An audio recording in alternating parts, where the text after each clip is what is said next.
Once we have defined the upper section of the application, we will proceed to define the lower section, which will contain the data entry controls. If we examine the application, we can see that each of these controls is positioned within a specific section. Therefore, let's proceed to create a grid element and proceed to create different regions to place each of these elements. Let's go to the SAML file, and under the closing tag called frame, let's proceed to define a grid element, which we're going to place in the row number 1 of the main container. Remember that we have created a grid as the main container, specifying 2 rows of different sizes, and it is in this second row where we will place this grid layout. Let's define some additional properties such as the margin. Let's indicate that we want a value of 0, 50, 0, 0. Within the grid, let's proceed to define a set of different columns. Let's use the column definition property, and inside let's declare 2 columns. One with a width.3 star. Let's copy this line. The second column is going to have a width.7 star. Next, let's define the row definition section, and I'm going to create a total of 4 row definitions with the same height. With this grid, we are ready to start creating and positioning the different controls. I will then define a label element indicating that the text is equal to enter your bill. I will place a $sign at the end to indicate that we are referring to a currency type data. I will also define the text color to be equal to static resource light font. And finally, let's center the content through vertical options equal to center. With this change that we have made, we already have here the first element label positioned as part of the grid.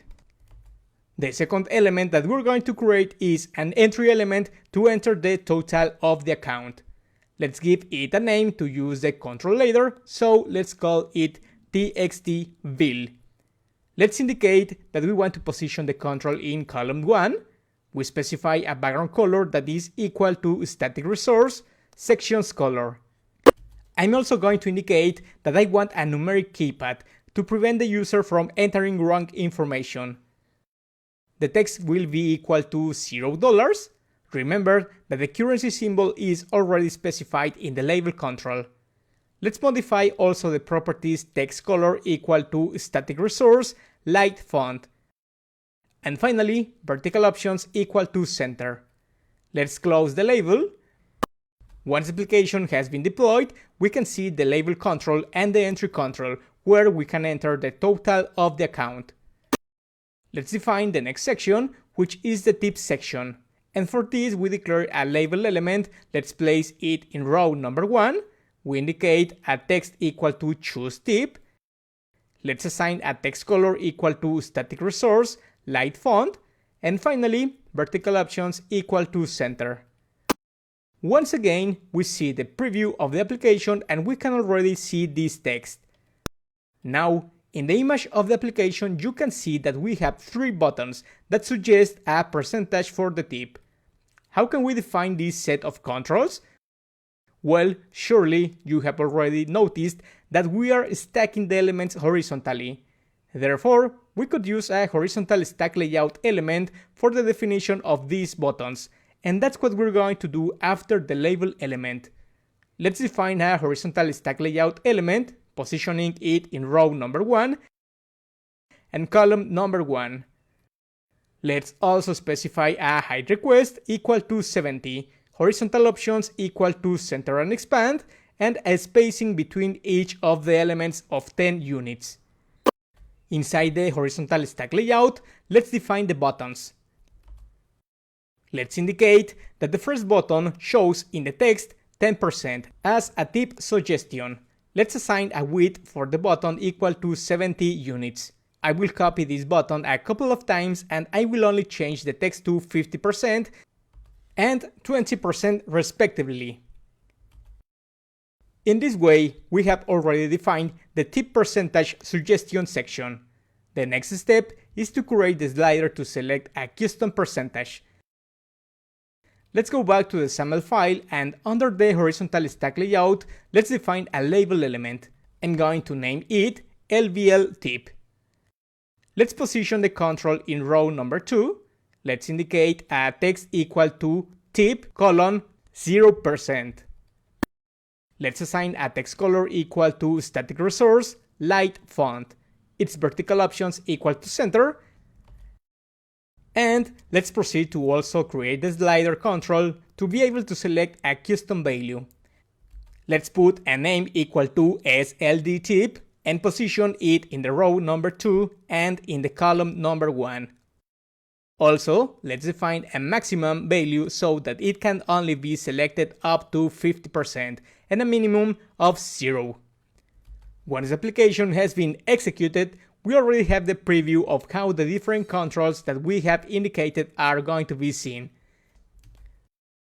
Let's go back to the XAML file and define the last section of the application.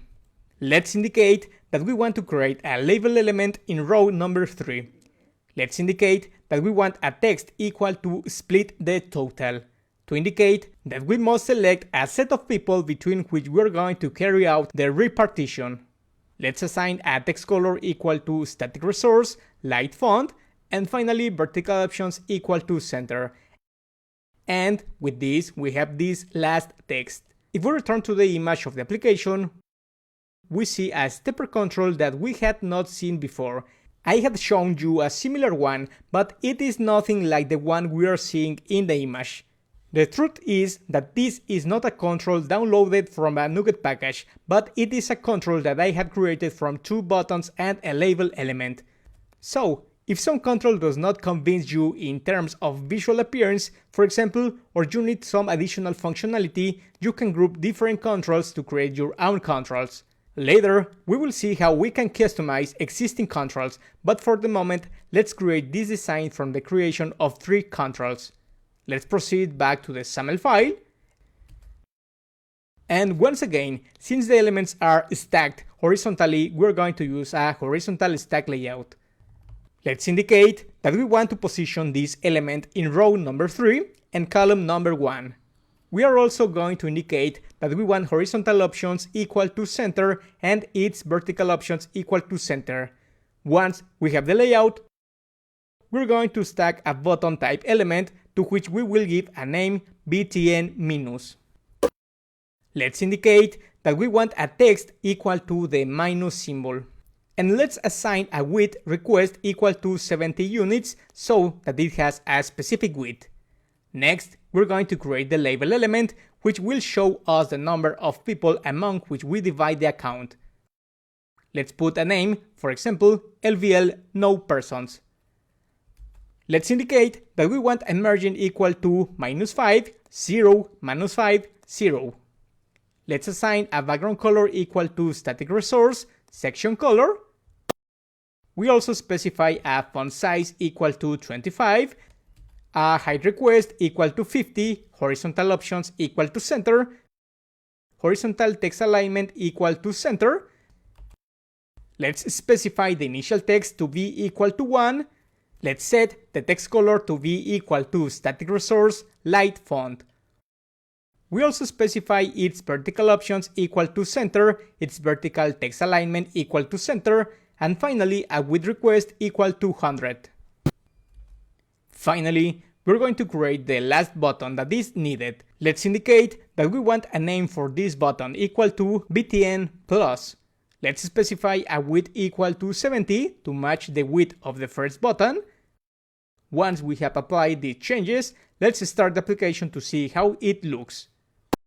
We can already see the graphical interface of the application. We have already completed the upper part and also the lower part to be able to enter information.